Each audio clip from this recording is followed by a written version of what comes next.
I sat before the filing cabinet, the same one my grandmother used until the very end. It was as if I could feel her presence in the wood, in every scratch and dent. I opened the drawer carefully and came across a heap of yellowed papers, signed contracts, and handwritten letters. But what I sought was there, hidden amongst the lines. A letter written by my grandmother, months before her death. I took it with care, as if it were a fragile treasure. I read each word with attention, my heart beating fast. The letter spoke of familial love, legacies, and most importantly to me, the will. "This is my house," I repeated mentally, the phrase my grandmother always said when we gathered in the garden, as if it were a sacred promise. But now I wondered, would it be real? My grandmother's letter did not match the documents that Carlos and Mariana had presented. The signature on Carlos's letter was different from the one on the legal document in my hand. "Mom," I said, my voice trembling. "Look at this." I showed her the letter, holding it before her face, hoping to see understanding in her eyes. But my mother's expression became distant, as if she were fighting an internal phantom. "I'm not sure what to tell you, Beatrice," she replied softly. "What do you intend to do?" I stood up from the chair and walked towards the living room. The letter was still in my hand. Mariana was there, sitting and reading a book, but when she heard me approach, she looked up. "Mariana, I need your help," I said urgently. I needed her to see what I saw. I needed her support. I showed her the legal document and told her about the inconsistencies in Carlos's signature. "What do you think?" I asked uncertainly. "Would you believe the truth if you saw it with your own eyes?" Mariana looked at me with a thoughtful expression, her eyes scanning each line of the document. "And now, what will you do?" I felt my pulse quicken as the judge's words echoed. "The revocation will take effect at the end of the hearing." Then it dawned on me. It was a race against time. I had to reclaim my house before it was too late. It felt as if my uncles were playing a cruel game with me, trying to strip me of the last vestige of my family, but I wouldn't let them succeed. This is my home, and I deserve it. Perhaps it seems madness, I thought, but I must fight for every brick, every window, every memory this house holds. All that remained was to persevere, to push forward with every ounce of strength I possessed. I called the police department and requested a warrant to search the family home. It was a risky move, but a necessary one. "We need to seize the documents to present them to the court," I told the officer. "I have proof that the deeds were forged." A shiver ran down my spine as I watched the agents enter the house, like guardians of order, seeking justice. Her gaze lingered on every corner, every piece of furniture, every object she had shared with her family. They took the deed of sale and the bank statement. The feeling was strange. It was as if she were recovering a part of herself. She felt relief as she handed the documents to the court for safekeeping. She knew they were now in capable hands. The judge looked at her with a serious expression. "Beatrice," he said, "the revocation will take effect at the end of the hearing." Her heart pounded like a war drum. Carlos and Mariana were attempting to enter the family home, forcing the lock. It was the bank statement that gave her hope, that small shield that allowed her not to fall into despair. Perhaps she could still defend her home. "This is my house," I murmured to myself, like an ancient mantra that strengthened me. I had to act fast. I opened the phone and called the lawyer. "I need a restraining order immediately," I said firmly. "I can't let them in." His response was swift. "I understand, Beatrice. I'm already working on it." The next hour was a whirlwind of calls, nerves, and tension. Every hammer blow against the lock struck my soul. It was as if they were attacking not only my home, but also my history, my memories. Finally, the lawyer arrived with the restraining order in hand, explicitly citing the bank statement. The judge had seen the evidence, understood the gravity of the situation. "We can't let this continue," he said gravely. Suddenly, a siren wailed and 2 police officers blocked the entrance to the house. But my uncles were undeterred. "This is our right. They are going to take away our inheritance," Carlos shouted with fury. Mariana echoed him with a threatening tone. "We will not be defeated." The police chief sounded the alarm, but until the judge issued the formal order, we couldn't back down. In that moment, I sent a message to the community, asking for help, recounting my story and appealing for support. The solidarity of my neighbors had always been my strength. Perhaps now, in this critical juncture, it could be the key to regaining my house. The sirens still reverberated in my ears when a police officer handed me the restraining order. "A perimeter has been established around the house, Mrs. Beatrice," he said with a solemn voice. "Based on the lawyer's letter he presented, it is considered a safe place for you for now." My heart pounded, a mixture of fear and relief. This was my house, my home, the only certainty I had left. I took the essentials, embracing uncertainty as a familiar blanket. The temporary shelter was cold and impersonal, but at least there I was safe. The judge had already issued the protection order, citing the deed of sale and acknowledging my right to the property. A shiver ran down my spine as I heard him say the words, "The false declaration of debts is a fraudulent maneuver to deprive her of her family home." A glimmer of hope flickered within me. Perhaps, finally, I would receive justice. Carlos tried to file a civil suit, but the judge's order blocked it. His face contorted with rage when the lawyer informed me of the news. But I was determined to persevere. I meticulously reviewed the bank statement, searching for additional evidence that could corroborate my account. Each line, each number, represented a piece of the puzzle. As hours passed, a palpable tension filled the courtroom. The judge, with an impassive gaze, announced, "Due to new circumstances, the hearing will be rescheduled for tomorrow." My heart pounded in my chest as I entered the tribunal. The room was packed with strangers, their eyes fixed on me with a mixture of curiosity and pity. I felt as though I was being watched, judged, as if my life were a public spectacle. But this wasn't a day for compassion. It was a day for justice. This is my home. I have said it 1,000 times and would say it again before any judge. The uncle's lawyer rose with a false smile and began his speech, attempting to convince the judge that I had signed a non-existent loan agreement. But I knew the truth. I had the proof in my hands. The lawyer's letter, the deed of sale, documents that demonstrated my legitimate right to the property. When it was my turn, I felt like a warrior prepared to conquer enemy territory. I presented the documents before the judge, explaining each detail with calm and assurance. "My family has committed a vile act," I said, looking directly at the uncles who were hiding behind their lawyers. "They have forged documents to dispossess me of my home." The judge, a serious man with a piercing gaze, asked the uncle's lawyer about the authenticity of the loan agreement.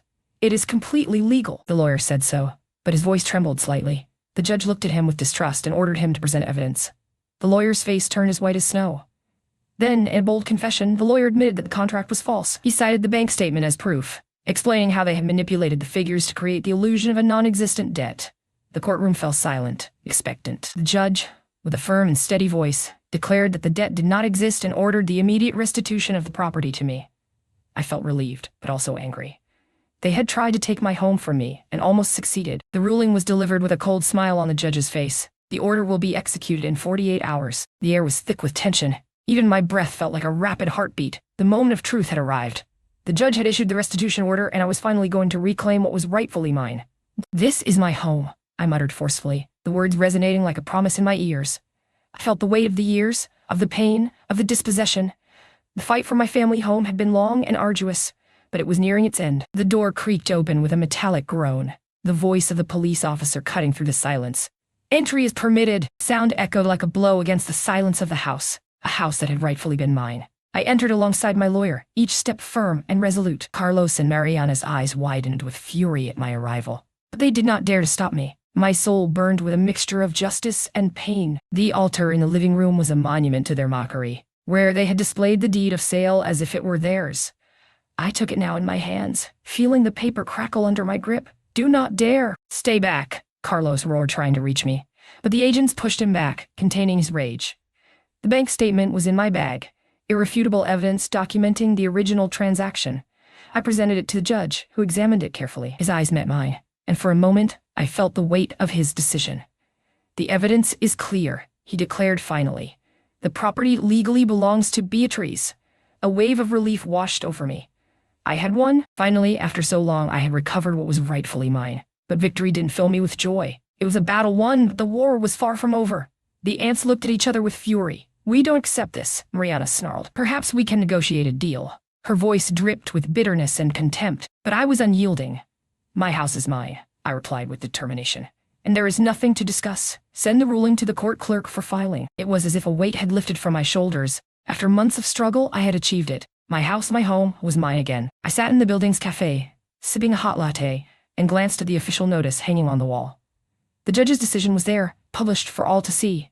The fraudulent sale carried out by Mariana is declared null and void. A mixture of relief and satisfaction washed over me. I had not only won, but I had also exposed Mariana's greed. Then the moment arrived to speak with her. I met Mariana at her law firm. It was a tense encounter, thick with tension. She attempted to negotiate, but I remained steadfast. "Mariana," I said, in calm voice, "this is my home. Your fraud has not been in vain." At that point, she offered me a proposal: buy a portion of the property excluding the loan agreement, meaning she would relinquish her claims. It wasn't exactly what I wanted, but it was an agreement I could accept. We signed final documents, sealing my definitive victory. It was a strange feeling, a mix of pride and sadness. We had gone through difficult times, but in the end, truth had prevailed. Community would celebrate our victory that weekend, but amidst the laughter and revelry, a rumor reached my ears that I couldn't ignore. They spoke of a new conflict, a looming threat on the horizon. Perhaps this wasn't the end after all? The judge looked at me with that official expression, as if he were judging my own life. But this time, the truth was on my side. I had in my hands what belonged to me, the deed of sale, the very same one those wretched individuals had used to steal my house. Mrs. Beatrice, the judge said in a firm tone, the law is clear. The documents you present are valid and accredit your right over the property. And there it was. In that exact instant, tangible victory, expressed in formal words that resonated like thunder within me. I felt a lump in my throat, but I didn't allow it to overflow. I was ready to sign the restitution act. Please sign, the judge said as they passed me the pen. With a trembling hand, I signed my name in large, clear letters. It was as if I were sealing my own freedom, freeing myself from the chains that had tormented me for so long. The judge smiled, or at least I tried to perceive it through his impassive face. The final certification will be delivered shortly, he assured me. Then I will finally be able to go home. The phrase escaped her lips like a whisper, but the judge heard it. He nodded and added, as for the key. But before he could finish his sentence, Carlos entered the courtroom, his eyes blazing. His gaze landed on me, filled with hatred. He held the key in his hand, the only thing preventing me from entering my own home after so long. Not so fast, Carlos said in a mocking voice. There's still a small detail to resolve. And thus the ceremony ended. The judge had signed the decree, the bank statement presented as irrefutable evidence, yet the key remained in Carlos' grasp. I was caught between victory and frustration. The judge pounded his gavel. I declared the sentence final. Carlos, his gaze lowered, approached me and handed me a key. It was old, rusty, as if it had seen many doors closed and opened. It wasn't just a key to my house. It was the key to my future. The room was filled with expectant glances, but I only saw Carlos, his face pale, his hands trembling. Until that moment, I hadn't comprehended the weight of what I had done, what it cost him to relinquish what he believed was his. Then, with a steady step and the key in my hand, I left the courthouse. People watched me with a mixture of astonishment and admiration. The air crackled with energy, as if that victory had released something deeper. We arrived at the family home. It looked somewhat neglected, but I saw it for what it truly was. My home. Crossing the threshold, I felt a shiver run down my spine. It was as if the place awoke from a long slumber. This is my house, I murmured with a smile. The words echoed through the walls, filling every corner of the house with newfound life. My family was there, gathered in the main room, their faces illuminated by joy. They were tears of relief, tears of hope, tears of victory. They embraced each other, congratulated each other, and I felt part of something so powerful that it overwhelmed me. But as I looked out, through the open window, I saw a shadow. It was long and dark, as if woven from the same pain that had haunted us for so long. I didn't understand what it meant, but I was certain our struggle wasn't over. The verdict came on a gray Thursday. The feeling of victory was warm, almost intoxicating. But what truly mattered to me wasn't the legal win, but reclaiming my home, that place I had always felt belonged to me. This is my home, I thought with a smile as I watched the building from the sidewalk. The following weeks were a whirlwind of moving and settling in. I unpacked boxes filled with memories, some happy, others painful. Each object seemed to remind me of a chapter in my life within these walls. Until finally, everything was in place. The familiar aroma of freshly brewed coffee filled the rooms again. The sound of running water was a soothing melody, and sunlight streamed through the windows, bathing the furniture in a warm gold. One sunny afternoon, as I strolled through the empty yard, I realized something was missing. A tree, I thought. An olive tree. Just like the ones we planted with my grandfather when I was a child. I felt an overwhelming need to connect with the earth, to anchor my roots in this place once more. So I planted a small olive sapling, hopeful that it would grow strong and sturdy, a symbol of my new life. That same weekend, I invited the family for the first family dinner in years. It was strange to see them gathered in my home after everything we had been through. Mariana arrived with a cold and impassive face, but Carlos tried to be cordial, even joking about the suitcases full of memories that Beatrice carried. "It's good to have you back, Beatrice," Carlos said with a strained smile. Dinner was awkward, filled with silences and empty stares. But what mattered most was that we were together, and for the first time in a long time I felt a glimmer of hope. As the night drew to a close, I looked at the trees in the garden, their branches dancing to the rhythm of the wind. "This is my home," I whispered softly, and this time it was not just a legal affirmation, but a declaration of love. Morning chills seeped through the window cracks, but my determination burned like a fire in my chest. This is my home. I had said it so many times, it had become a mantra. I clung to that phrase as if it were an anchor in the midst of the storm my uncles had unleashed. I felt their presence through the silence, their hushed whispers behind the walls, as if they were mocking my struggle, but they weren't going to get away with it, not without me fighting for every inch of this home. The seed that guided me was that certainty. What my family hides in documents and contracts will vindicate me, as if they were judges of my own life. I started by gathering the pieces of the puzzle. I contacted the administrator of the family account, firmly reminding her of the 1998 bank statement, perhaps the first piece of evidence that would shed light on our situation. It was sent to me without delay, and a spark of hope ignited within me as I held it in my hands. After that, I went to the notary, who kept the deeds of sale. I found it in the 1998 archive, as if it had been waiting for me. I set about comparing each detail of the document with the bank statement, searching for coincidences that would confirm the legality of possession. It was a dance between the tangible and the intangible, a titanic effort to demonstrate that my family had never abandoned me, that this home was rightfully mine. Finally, the moment arrived to share the evidence with Carlos, my uncle. I handed him the lawyer's letter, as if it were a master key that would unravel his deceptions. I asked him to review the documents, to examine the dates and signatures. His face remained impassive as he read, but a doubt flickered in his eyes. "Beatrice," he finally said, his voice hesitant. "I'm not sure about the authenticity of these documents. Can you assure me they are real?" I dialed my grandmother's number. I knew the key to dismantling her lie lay within her memories. The ring echoed for what felt like an eternity before I heard her voice, frail but warm, on the other end. "Beatrice? My darling, on the other end?" "I have been so happy," she said with delight. "Grandma, I need your help." She had always been my safe haven, the only person who never doubted the unconditional love I felt for our family home. I remember when I was little, she would tell me, "This is your house, Beatrice. No other will belong to you like this one." And now, in the midst of this legal hell, only her testimony could make everything right again. "What's wrong, my love? You seem worried. Is there anything I can do?" she asked with concern. "I have been reviewing the old documents, Grandma, and nothing adds up. The deed, Mariana's signature, it doesn't fit," she said firmly. She explained to me that Carlos had pressured Mariana into signing the document. "Grandma," I said, Do you remember if my father promised you that I would be the heir to our family home?" She remained silent for a moment, as if searching for the right words. "Of course, Beatrice," she finally said. "Your father told me several times it was his wish that this house be yours. But I don't understand how." Her voice filled with sadness. "Mariana has allowed this to happen." A shiver ran down my spine. Grandmother had mentioned Mariana's signature on the deed of sale, implying she was an accomplice in the scheme. But now, the bank statement I held in my hands showed continuous payments made by Mariana to Carlos's account. "Grandmother," I said, "can you tell me more about the circumstances under which Mariana signed that document?" Grandmother sighed deeply. Her voice trembled as she spoke. "I'm sorry, Beatrice, but it's a difficult thing to tell. Carlos had threatened Mariana into signing the deed. He told her that if she didn't, he would take care of her and my father." The lawyer looked at me with an expression of disbelief when I pointed out the absence of a debt clause in the will. "Is there nothing about this?" "Perhaps it was a mistake," he replied, but his tone lacked conviction. "This is my home," I insisted. "I don't believe my parents would have left me vulnerable to something so serious." I felt the weight of the situation, as if I were playing chess with my own familial demons. Then I asked the lawyer to compare the deed of sale with the loan contract. If there was an inconsistency, it was my only hope. As we examined the pages, we discovered errors in the loan details and signature dates. The information did not match what Carlos and Mariana had declared. "This is more serious than we thought," I whispered, feeling a shiver run down my spine. With the bank statement in hand, I sent a message to Mariana. I asked her to confirm the existence of the loan, awaiting her reply as if it were a final judgment. Mariana responded quickly, promising to investigate. "There may be more than we imagine," she wrote. "I'll tell you what I find." I arrived at Carlos's office with the lawyer's letter in my hand. As if it were a weapon, I had to show him that forged signature, which would give me the power to fight for my house.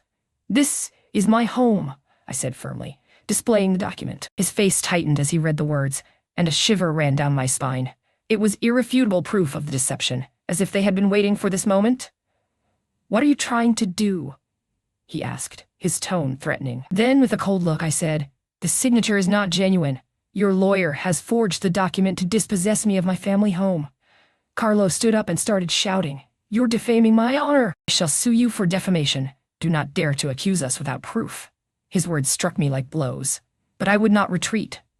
I left the letter on the table and said, "This is not defamation, Carlos. It is the truth, and this truth will be exposed before the authorities." I decided to call the police. When they arrived at the office, I calmly explained what had happened, showing them the forgery in the lawyer's letter. The officers examined the document carefully, and then asked for my signature to make it part of the records. My hand trembled as I signed, a shiver running through my body. I did not know what to expect now. The judge's office seemed like a mausoleum of justice. White walls, austere furniture, sepulchral silence broken only by the tapping of my nails against the table. I knew this battle would not be easy. My uncles, Carlos and Mariana, were experts at manipulating appearances, but I had my secret weapon, the truth, engraved in black ink on aged paper, the deed of sale for my family home. My great-grandfather, the founder of all this, had handed it to me with these words. "This is your home, Beatrice. They will never take it from you." And that's why I was here, facing this impassive judge, waiting for him to acknowledge what my uncles had hidden under a veil of lies. I presented the document firmly. Your Honor, I request a detailed audit of the property. This deed is irrefutable proof of my right to live in this house. The judge examined the document with his cold eyes, then looked up and said, "We need additional evidence to prove your relationship with the claimants. A letter from the lawyer will suffice." I felt a shiver run down my spine. My heart beat fast. A letter from a lawyer? I thought, how will I explain this? There was no time for panic. "I have it," I replied with determination, trying to sound confident. "It was written by the lawyer who represented my family during the will dispute." The judge nodded slowly, but his eyes still held a distant expression. "In that case," he finally said, "we order a public hearing in 2 weeks. Both sides must present evidence and arguments to the court." I was stunned, a knot forming in my throat. 2 weeks. It was not nearly enough time to gather the evidence I needed. I arrived at the courthouse with my gaze fixed on the building, as if it were a sworn enemy. It was my home, and I would not allow Carlos and Mariana to take it from me through lies. My family had always told me it was a house full of memories, but now it was so much more than that. It was my shield, my refuge against their schemes. I sought out the police officer and showed her the bank statement. It was a powerful document, with transactions that proved the falsification of debts. "I need a protection order," I said firmly. "This is not just about money, it's my home. It's my home." The officer seemed to understand the gravity of the situation. She looked me in the eyes and said, "I will give you the order, but you have to make sure everyone is informed." And I knew what I had to do. I had to get home before them, show them the order, and make it clear that I wouldn't give up without a fight. The police contacted the court clerk's office and delivered the order. I was nervous, but also filled with unshakable determination. I had come a long way to get here, but now I was closer than ever to getting my house back. Tension built in my chest like a stone squeezing my heart. Mariana had called. It was unusual for her to contact me. "Beatriz," her shrill voice said over the phone. "There's a problem with the audit. Carlos is there." It seemed incredible to me. Carlos? Here, in my home, my property. She felt my anger through the line. "Mariana, this is a farce. This is my house." My voice was firm, cutting. Perhaps she didn't hear me. Or perhaps she didn't hear me. Or perhaps she did, and simply didn't care. "Beatriz," she insisted, "all I want is to help you." She changed the tone of her voice as if apologizing for the situation. Her cowardice filled me with disgust. I decided to go to the law firm to review the documentation once more. I needed to find evidence, something tangible that would allow me to defend my home. Among the papers, I found a letter from my grandmother. There was a suspicious signature at the end of the document, a signature that I knew very well, Carlos. My fury unleashed itself like a hungry beast. It was so evident now, the conspiracy being woven around me. They had mocked me for so long, lied to me and manipulated me. I needed to confront Mariana, demand the truth from her. I ran towards the courthouse, my heart pounding in my chest. I found her seated at her desk, a book open before her. I approached slowly, my gaze fixed on her. "Mariana," I said in a firm voice, "I need to know the truth. What did you do with the deed of sale?" Her face tensed. "Beatriz," she began, but I would not let her speak. "Don't lie to me," I said, my voice echoing in the silence of the office. "Carlos' signature on my grandmother's letter is sufficient proof of your conspiracy. How could you be so cruel?" Mariana paused for a moment, as if struggling with herself. Then she sighed deeply and looked me in the eyes. "Beatriz," she said finally, "what you want to know. The loan agreement was forged." The courtroom was thick with anticipation, a silence that felt like a wall. I had prepared for battle, reviewing the bank statement again and again, that key piece of evidence that would vindicate me. What my family concealed in deeds and cocks was nothing but flimsy paper against the truth. "This is my house," I told myself, clenching my hands against the cracks in the wood of the bench. And Carlos, my uncle, was there alone without a lawyer, like an animal caught. When the judge asked him if he wished to speak, Carlos stuttered, his eyes searching for an escape in the glass panel that separated the public from the judges. He clutched at his throat with both hands, trying to contain the words swelling in his chest. I don't know what to say," he finally murmured. The judge, a severe man with piercing eyes, looked at him disapprovingly. "Mr. Carlos," he said firmly, "I have given you several opportunities to explain your situation. Don't disappoint me further." Then I stood up, my body as straight as a sword, and presented the bank statement to the judge. "Here it clearly shows," I said, my voice echoing in the room, "the payments that Carlos claims to have made for non-existent debts. These payments were never made." Silence once again filled the room, heavy and dense like morning mist. Carlos was stunned, his face as pale as wax, his eyes fixed on the paper I held firmly. "How is this possible?" "And so?" the judge inquired. Carlos was speechless. Finally, under the weight of my unwavering gaze, and in a voice barely audible, he murmured, "Mariana. She created the debts to take away my house." The force of his words crashed upon us like a tidal wave. leaving a chasm of silence in its wake that stretched across the entire courtroom. The judge, without uttering a sound, pounded his gavel emphatically. The immediate revocation of the property deed is hereby ordered.